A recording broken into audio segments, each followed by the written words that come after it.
Hello,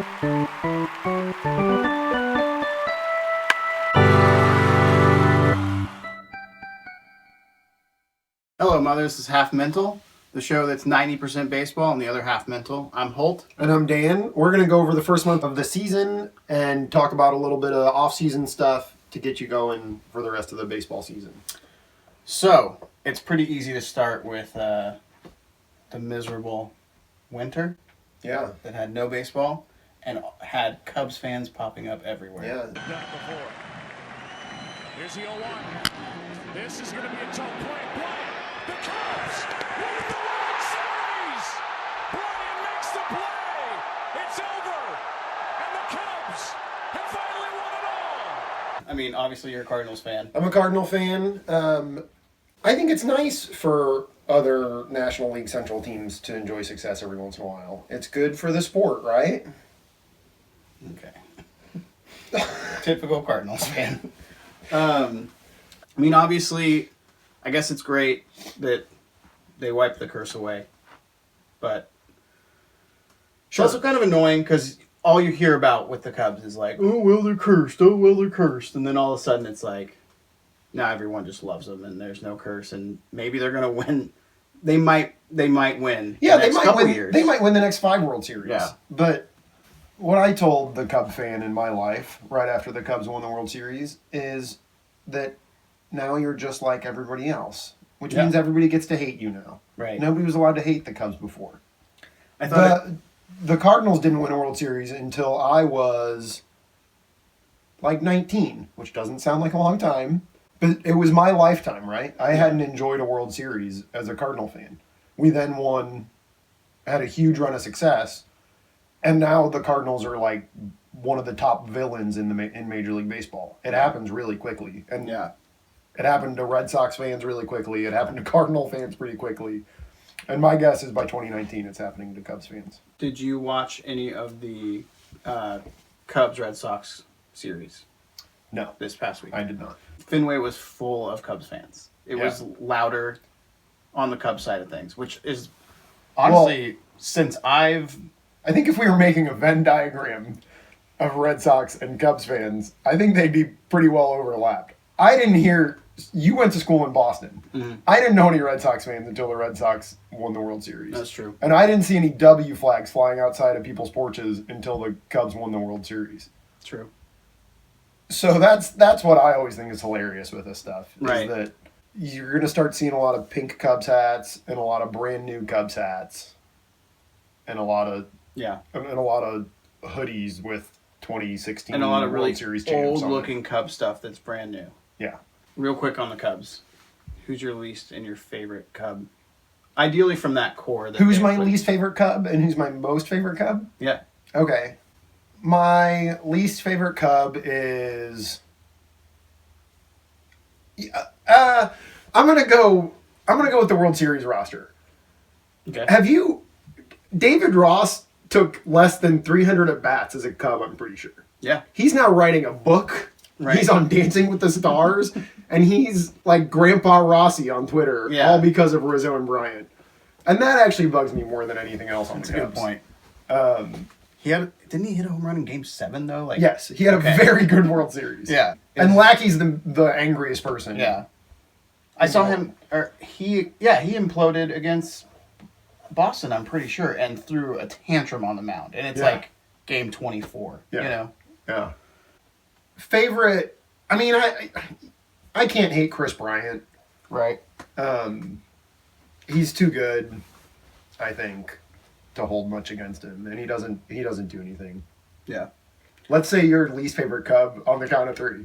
1, 2, 3. Javier Baez. Yeah. That guy needs a lesson in life. Quickly. Can't stand Javier Baez. No, really don't like Schwarber much either, but... I still...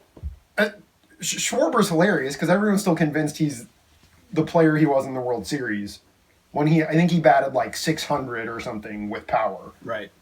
But he strikes out 35% of the time he comes to the plate.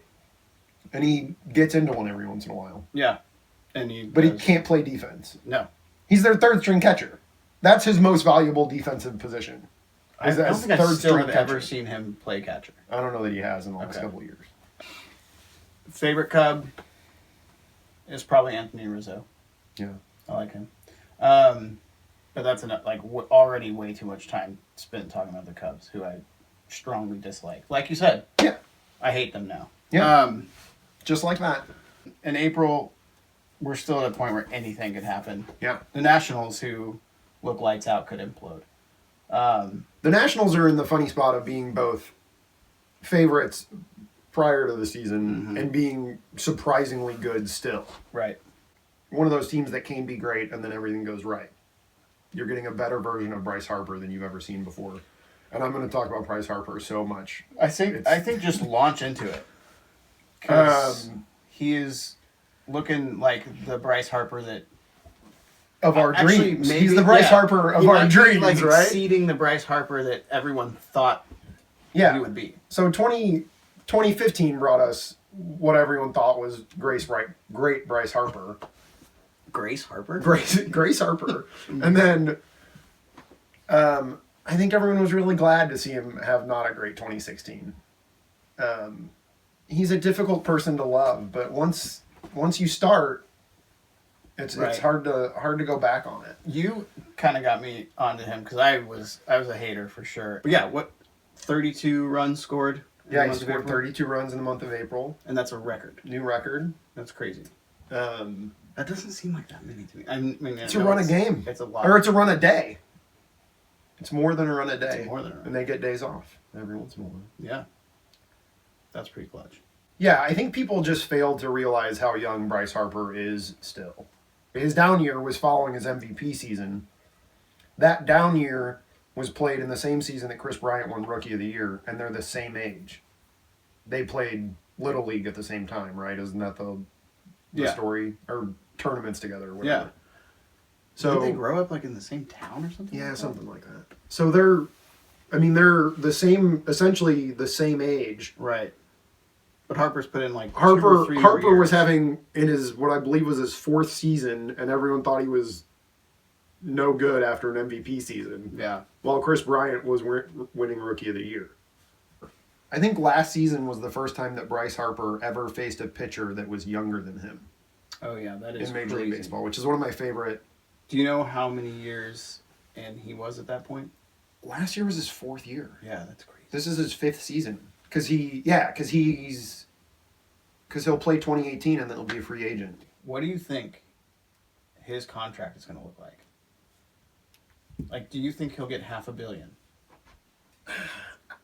I think you're going to see people stop short of $500 million. I think it'll be north of $400 million if he's willing to give up years. But with all the way all these opt-outs work now, they'll just structure stuff so it's some gigantic number. Yeah. Do you think that like the Yankees will just be like, look, here's $512 million? I think they might. Because the Yankees have this reputation of grabbing guys that are on their way out. And this would be an opportunity for them to be like... He's going to be like 27 and they would be inserting him into this core of kind of younger players that the Yankees have brought up. Yeah. You know. Gregorius, Judge, Harper. Have you seen Aaron Judge? I haven't met him in person. I mean, I haven't seen him until this year. He's huge. Pictures of Aaron Judge next to people are like my favorite thing because he's so big. Yeah, I can't believe it. Yeah, I need to talk a little bit. I thought about this earlier on Major League Baseball's hilarious attempts to grab young people's attention because it relates to the Bryce Harper thing. Yeah, please. So their big social media push this year is to talk about players' hair. Because there's tons of players right now with long hair. Mm-hmm. It's like a thing, right? Yeah. And so anytime one of these players does something good, it's like, hashtag gotta be the hair, or like hashtag surrender to the flow, or like terrible stuff like that. I've not seen this. Oh man, it's brutal. Surrender to the flow? I don't know if that one's actually existed before. But I bet they use it now because they're watching. Now that you say it. No, but Mike Leake. If you're watching this, just hashtag surrender to the flow, please. Mike Leake, perfectly good Cardinal pitcher who is having a who's having a great season, has really long hair, and it was like hashtag power of the hair, and it's like, no, he's just striking people out and getting round balls. Yeah. And I think it's a little bit Bryce Harper's fault because he had the recognizable hair and was so talented and young that Major League Baseball is now like taking the like lazy way out. Yeah. And Syndergaard's a part of that too, probably. Good transition. I thought it'd be fun to talk about maybe some like quirky things that have happened in the month of April. Yadier Molina has been involved in some cool plays this year. Yeah. And a few plays that you rarely ever see, if not never see. And Molina had a huge World Baseball Classic too. Yeah, that's right. He's so hot right now. He's so hot right now. So he went down to block a pitch that was in the dirt. I think there was a guy on first. A runner advanced. There was a runner on the base paths. I don't know. It was a couple weeks ago. And the ball hits the dirt, hits him right in the chest where he wants it to. And then he loses it, and no one can find it. The umpire's looking for it. It should be right here. Should be right in front of him, like he's done his entire career better than anyone else. Yeah. And the ball stuck to his chest protector. Uh-huh. And he sees it, and he does this kind of thing, and everyone's sort of like, oh, that's insane. Yeah. I can't believe that happened. How weird. And what really stuck with me is when he pulled it off, it like kind of pulled out his chest protector a little bit. So after a few replays... And those are probably custom, right? Oh, I'm sure. He's not buying like a 44 off the Dick's Sporting Goods website, right? The first thing I thought was like, what the fuck is on his chest protector? Yeah. The pitch to the pinch hitter on 0-2. Swing and a miss. A pitch down and in. Strike three. Yadi can't find the ball, and Caesar makes first base. We get the replay of it. Yadi was looking for the ball, and it was pinned against his chest protector. That's why he couldn't find it. You never know what you're going to see when you come to the ballpark. I don't think it's physically possible.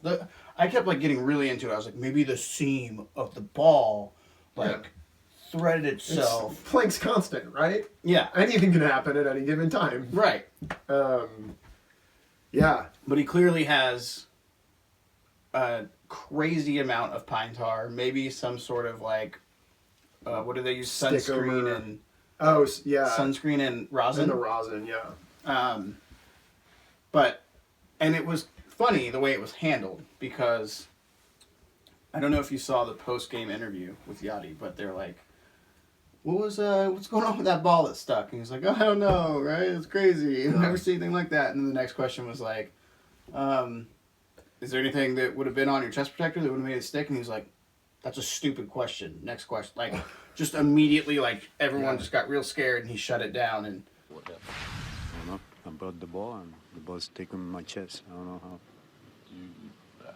You know, any ideas or guesses on how it would have stuck like that? I don't know how. You put anything on the protector? Did it stick in a wedge? Do I put anything on my chest protector to stick? No, just That's a tough question. I think that's just the benefit of being Yadier Molina, right? I think so. I mean, he's super well respected by umpires, managers, and players alike. And he's at the tail end of a potential Hall of Fame career. Yeah. I think if that were a 26-year-old, middle of the road catcher. Saltalamacchia. Yeah, exactly. I was trying to think of a generic catcher. I think it probably turns into a really big deal. Yeah. I thought it was funny that you just never really heard about it after that. It's kind of like Major League Baseball just sort of lifting up like, the well, we rug. can't let... Yeah. We can't let Yadi go down. Yadi's not going down. Yadi wouldn't. I sort of thought they would throw... the pitcher, I believe, was Brett Cecil, who was one of the Cardinals' big offseason acquisitions, former closer for the Blue Jays. And he was struggling at the time and still is struggling. I thought they would just throw him under the bus. Yeah. Be like he put so much on the baseball that it stuck to... That'd be insane. Yeah. I think this was really... Well, and it was made a big deal at the time. So this is Cardinal heavy, but these are crazy incidents. This is important stuff. Stephen Piscotty got hit by baseballs 3 times in 1 inning. Now Piscotty, and now he's hit by the pitch. Ball gets away. Piscotty to second, and he's hit again. Little chopper slowly hit right side. Wong may beat it out. He does. Ball gets away. Here comes Piscotty. He is saved as the ball hit him in the head, maybe the face. And scored. To be hit in the head coming home from a strong... I think it was from Javier Baez, actually. Yeah, you know what? I think it you're was right. I in think a you're right. Cubs series. We need to talk about Eric Thames. Oh, okay. Yeah. Korean superhero. Seriously. Eric Thames. Have you seen the video of him fake charging the mound in South Korea? Yes. Oh my God. It's amazing. I hope that we can show that. Yeah. I don't know. I hope that it is right here because it is awesome. But yeah, so he left Major League Baseball in 2012, right? Yeah, I think so. I mean, he's been gone for a while. Yeah, I think he's been out of Major League Baseball for 5 years, played in South Korea for 3, and was just like, I don't know his numbers from over there, maybe, but he was the best. But he was just like crushing it. Yeah, and everybody loved him. And then he comes back. The Brewers sign him. Yeah, starting first baseman. 11 home runs. 11 in home April. runs in April. It's like what, the 3rd most in the month of April, or tied Yeah, for. that's about right. It's like it's Pujols up had there. 14 once, That's right. and so did Alex Rodriguez. And Trevor Story, I think, had 12 last year. That sounds right. Freaking Judge has 11, I think, or 10, something like that. So yeah, he went over there, and I believe it was Fangraphs did an article on him and Cecil Fielder, who played internationally. I'd forgotten that. They both came up as big hitters and couldn't control the strike zone in the major leagues. Yeah. Eric Thames went to Korea and learned how to Hit a curveball. he learned how to not swing at everything. I think. Yeah. I think it was plate discipline numbers more than anything. And now he just hits the snot out of the ball all the time. Yeah. And he has plenty of blood and urine, which is just the greatest. Yeah. The greatest quote. So they're drilling him right now. They're testing him like crazy. He's been. I think it was 3 times in the last week Yeah. in the random blood test. He just happened to get drawn. Jesus. That's crazy. Yeah. And he said, just so our viewers don't think I'm really creepy, he said, I have plenty of blood and urine. Yeah. When they talked about testing him all the time. Yeah, so bring it on. Yeah. That's crazy. And he's signed for 3 years and $15 million, which is a pretty good deal. Yeah. It's almost worth He's it. already earned it. I was going to say, it's almost worth 11 home runs. A strike pitch to Thames and a fly ball. Hit back into right field. Schebler going back at the wall. Gone again! Eric Thames again! The story continues for the big man. Let's talk a little bit about the most watchable teams in Major League Baseball. Obviously, we keep track of the Dodgers and Cardinals, and you keep an eye on the contenders and teams that are playing real well. Right.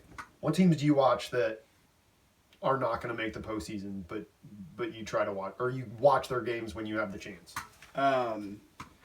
This started last season, but I really like watching the Marlins. Donnie Baseball, Don Mattingly went over from the Dodgers to the Marlins, and then D. Gordon as well. I forgot they had Gordon. Yeah, I love D. Gordon. He actually, I almost credit it to him. He brings like an energy to like any team he's on, just because speed kills. But then also Giancarlo Stanton, at any point has the ability to hit like a 700-foot home run, which like defies anything that I ever thought was possible. Yeah, that dude is a monster. And then Kristen Yelich is a really interesting player. I don't like him, but he's good. Yeah. So they just have a fun team, and I mean, we would be shitty, or I feel like a bad person to not bring up Jose Fernandez. Yeah. That was awful. Yeah. The first game that the Marlins played after he was killed was crazy. I actually just got the chills. D. Gordon hit a home run. D. Gordon hit a home run and was like sobbing, crying, rounding the bases. Gordon has started to look like the D. Gordon of last year. Gordon to right. It's deep. And it's gone! D. Gordon has hit it out. And the Marlins have a 1-0 lead.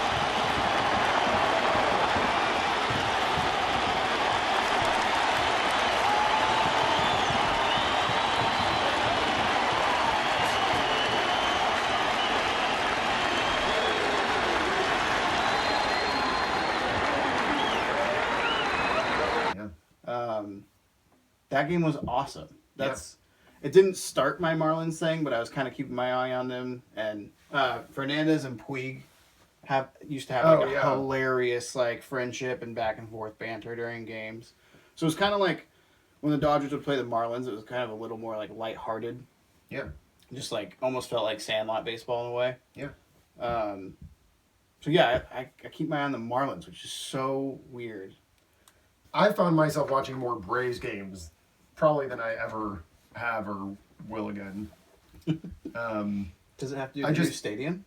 No. Believe it or not.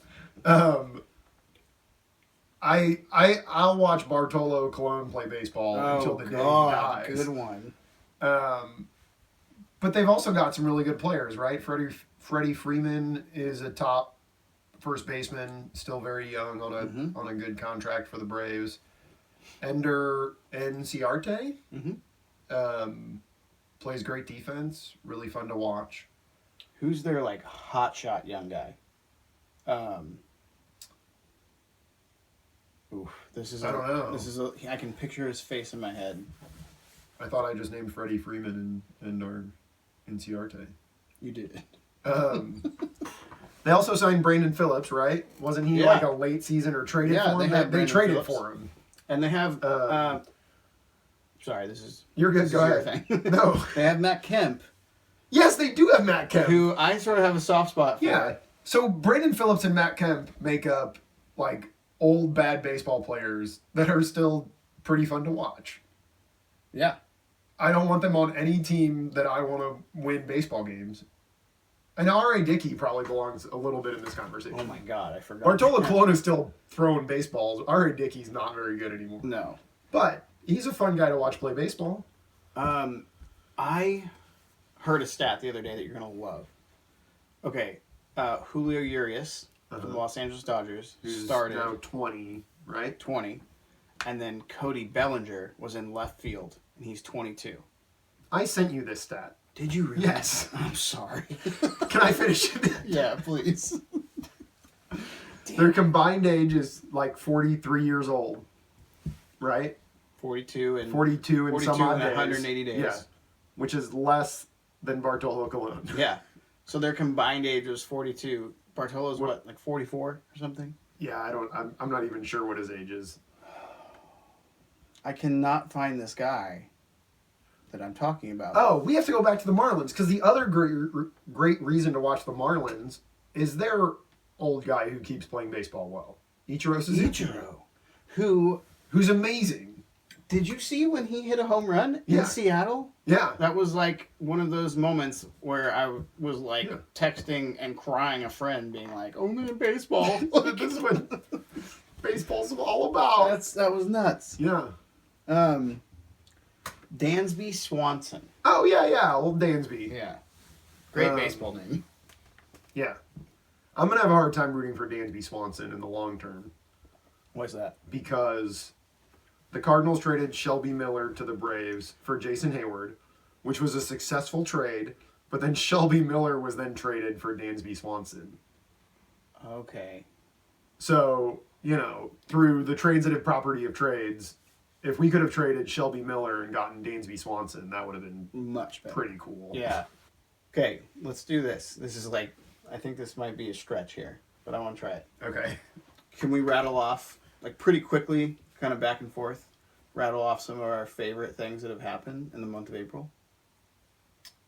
Yeah. I think I just sort of want an excuse to talk about the Dodgers. Yeah, I mean, this is Three-run home This is run. going to get pretty home teamy pretty quick, but that's okay. That's okay. It's rapid fire. You go first. Man, two of mine are going to be Yadier Molina highlights. Oh, but one of them's Molina's snap throw to get the guy at third. after the bases Which, walked, right? yes, which the unsung part of that play is Jed Jerko's Approach. sneaky other end of that and the quick tag on it. Can you set up the scene? Yeah, was it bases loaded? Is that what you just said? Yeah, it was yeah, a that's walk right. Because to it was a load the walk. bases. They walked to load the bases. Do you remember the runner? No. He just slipped my mind. No. Was it like Will Myers or something? No, he was a young dude. I can picture his face, but I don't. So the guy walks from second to third, and then like real absent-mindedly sort of ambles around third base. But the ball is live. It's not a. Nobody had called time. Right. And Jed Jerko is actually my favorite part. He just sort of like saunters over to third base, like he's gonna go check in, and then he catches the Yadier Molina throw and tags him out. Pitch number 101. Walked him. So 2-out rally here. Did he get him? He did! Oh, what a play by Yadier Molina! They pick off the runner at third. Incredible heads-up play. Jerko sold it. Yeah, that was an awesome play. Yeah. Damn it, I can't think of his name, but the Blue Jays runner that hurdled Molina. Oh God, Yadier Molina. That was the other one I was going to say. Oh, okay. Molina's having a real great moment show in his for age us. 37 season.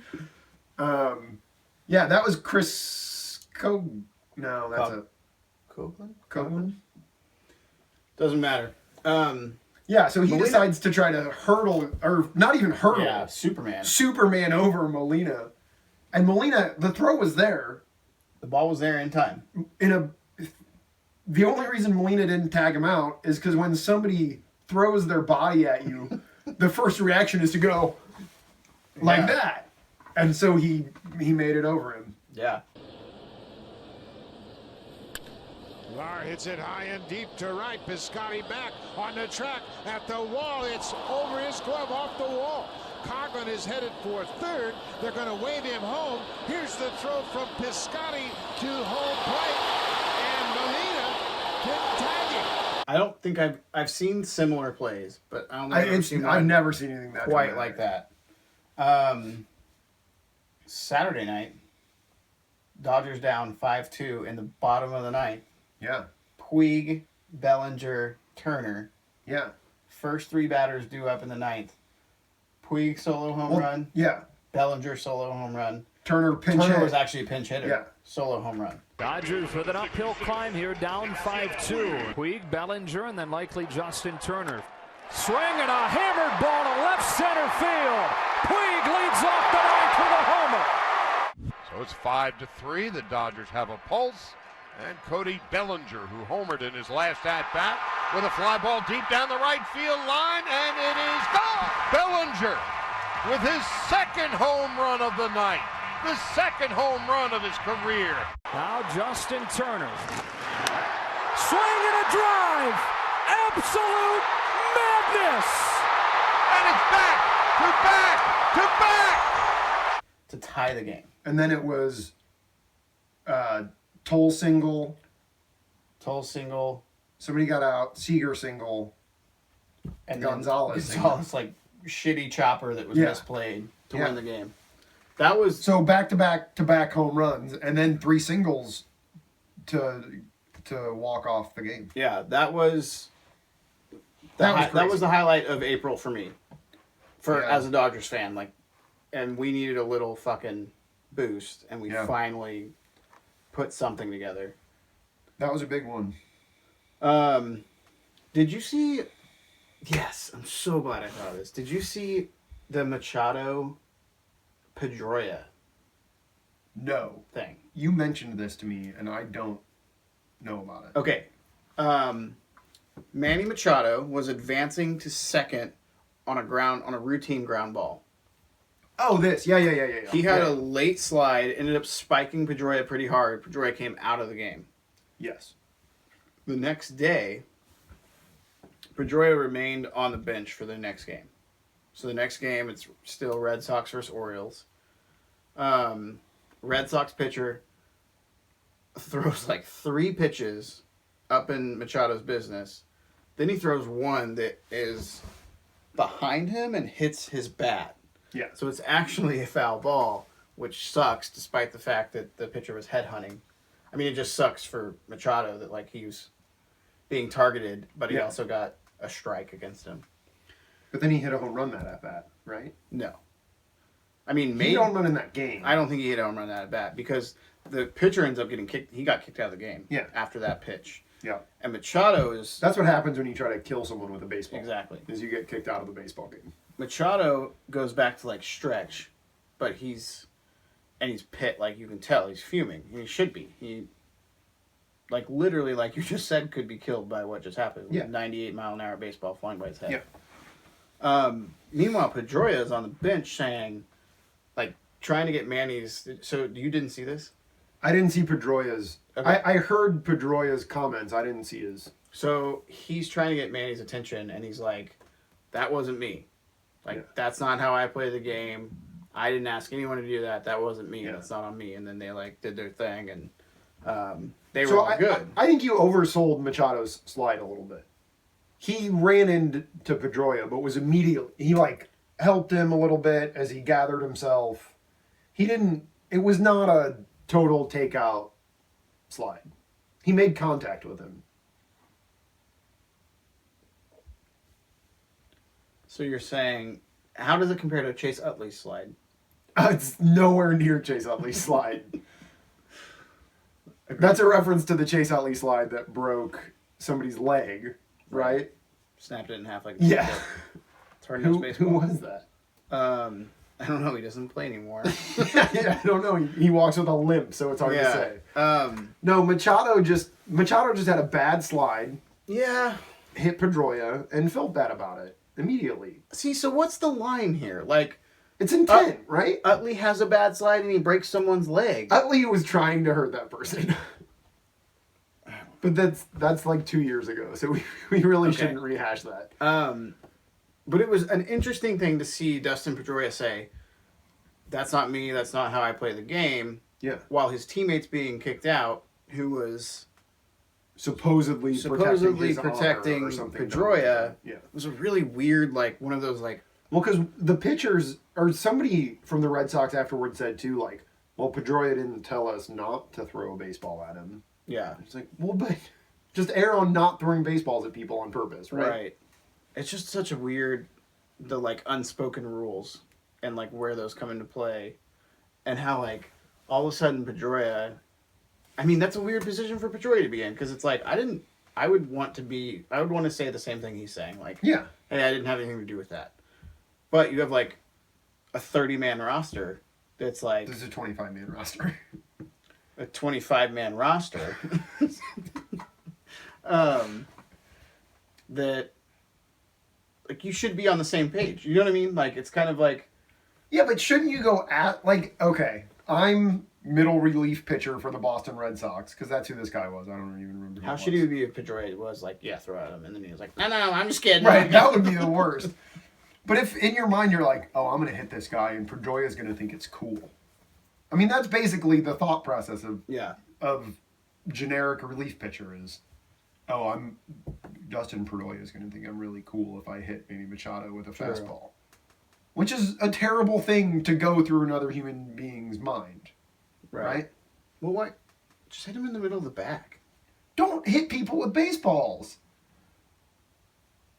Right.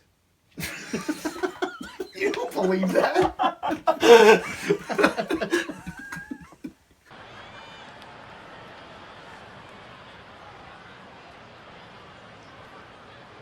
And he gets drilled. We knew eventually that was coming. We could do power rankings. Should we throw out some... Yeah. But let's do 5 and not 10. Okay. Each of us do 5. Yeah. Okay. So we're going to do some power rankings. I'd like to do this. I'm not going to look. Yeah. I was going to look up standings and stuff. I'm not going to do it. I'd like to do this each show. Okay. So, and it's as of now, and I think we really should take any sort of connection to teams out of it.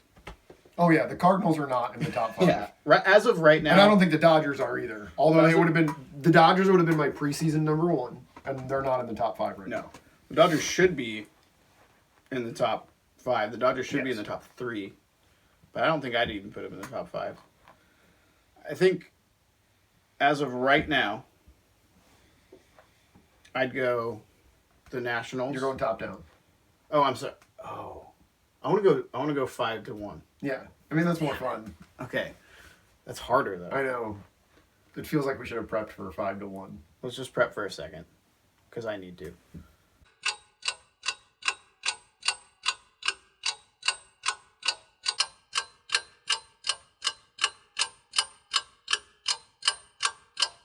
Okay, I got it. All right, so my number 5 is going to be the Colorado Rockies. Okay. I've seen them a lot this year already, and they're just scary. They're the type of team that's like their lineup doesn't seem to let up. I'm not so confident about their pitching, but man, pitching to them sucks. Then my number 4, I don't want to say this, but my number 4 is the Chicago Cubs. Yeah. But I think that the Cubs have an Achilles heel this year, and I think it's pitching. I think that was always the part of them that was going to fall apart. Their lineup's not going to fall apart for the next 5 years or whatever. Their bullpen is a little sketchy. Yeah. And I really think one of their pitchers is not going to be great this year, right? Someone's going to figure out that you can just run on Lester. You can just start running. Yeah. And it's going to he's going to break him because he's psycho. Yeah. My number 3 is the New York Yankees. Yeah. Which is they're in my top 5. Yeah. Which is crazy to be saying this. I'm not really a Yankees fan at all, but it's almost kind of nice to be talking about them again. Yeah. Speaking about nice to be talking about them again, my number 2 is the Boston Red Sox. Oh, okay. Go ahead. So it's kind of crazy to after a couple years of that just not really being a rivalry, we could be seeing some really intense Yankees Red Sox games in September to figure out who's going to win that division. Right now, that's a really competitive division. Yeah. The Orioles should probably be in this list somewhere, but they're not in mine. Yeah. Because my number 1, we've talked about them a lot, is the Nationals. Yeah. I don't want to see them in October. I really hope someone else draws them in the first round and something happens and knocks them out. Because right now the Nationals look like they're on a mission to win the World Series. Yeah. So, as you said, you're 5. I realized that I forgot about the Boston Red Sox in my mind. But I'm going to ignore that because you also forgot somebody that you should have put in your top 5. And we'll get to that at my number 2 spot. So my Cardinals. No, not the Cardinals. My number 5, I'm going to put the Houston Astros in there. We talked about the Astros a little bit. They're probably a stretch for number 5, but if they've got a Cy Young winner, Lance McCullers, they've got an interesting rotation, and their position players can do it, I think. They need things to keep going right, but I like them a lot. I'm going to put them in there. My number 4 are the New York Yankees, for all the reasons you talked about. Yeah. It's interesting to see the Yankees be this young, exciting team all of a sudden. Yeah, it's kind of cool. Which it's really just 2 years after Alex Rodriguez and Derek Jeter were dragging them through the regular season. So it's crazy to think about. Yeah. I've got the Cubs at number 3, which puts them solely out of my hypothetical World Series, but too close for comfort still. Yeah. But their position players are too good, and they've probably got enough pitchers to make it through postseason. My number 2 is a team that had what I think was the best offseason, and they only signed one major free agent, and it's the Cleveland Indians. Number 1. My number 2. Number are 2. The Cleveland Indians. Whoops. Sorry, you're doing this. Sorry, yeah. I don't know what to... Yeah, so they were, whatever, an inning away from winning the World Series, right? Yeah. Without 3 of their top 5 starting pitchers, who are now healthy, and they signed Edwin Encarnacion in the offseason. That's a big one. He should be good for 30 at least. Yeah. So they're my number 2, and a team to keep an eye on. I mean, they're a great team. They won the World Series last year. Right. So that puts my World Series matchup right now as Indians Nationals, who were favorites coming in probably, or pretty close to favorites coming in to the season, and have played better than expected. Yeah. Hard to beat. Last thing on the Nationals that we didn't talk about at all was Rendon. Yeah, we did. Yeah. Yesterday he went 6 for 6. 3 home runs. 3 home runs and 10 RBIs in one game. 10 RBIs. That's insane. That's a crazy, crazy game. Yeah. Guard sets, pitch to Rendon, swinging a ground ball left side, through a base hit into left field. Harper scores from third. Zimmerman around third, coming home. The throw is off the glove of the relay. Cutoff man Reynolds. And there it goes to left field. See you later. Rendon's first of the year. Off speed, and he hits it out to left center.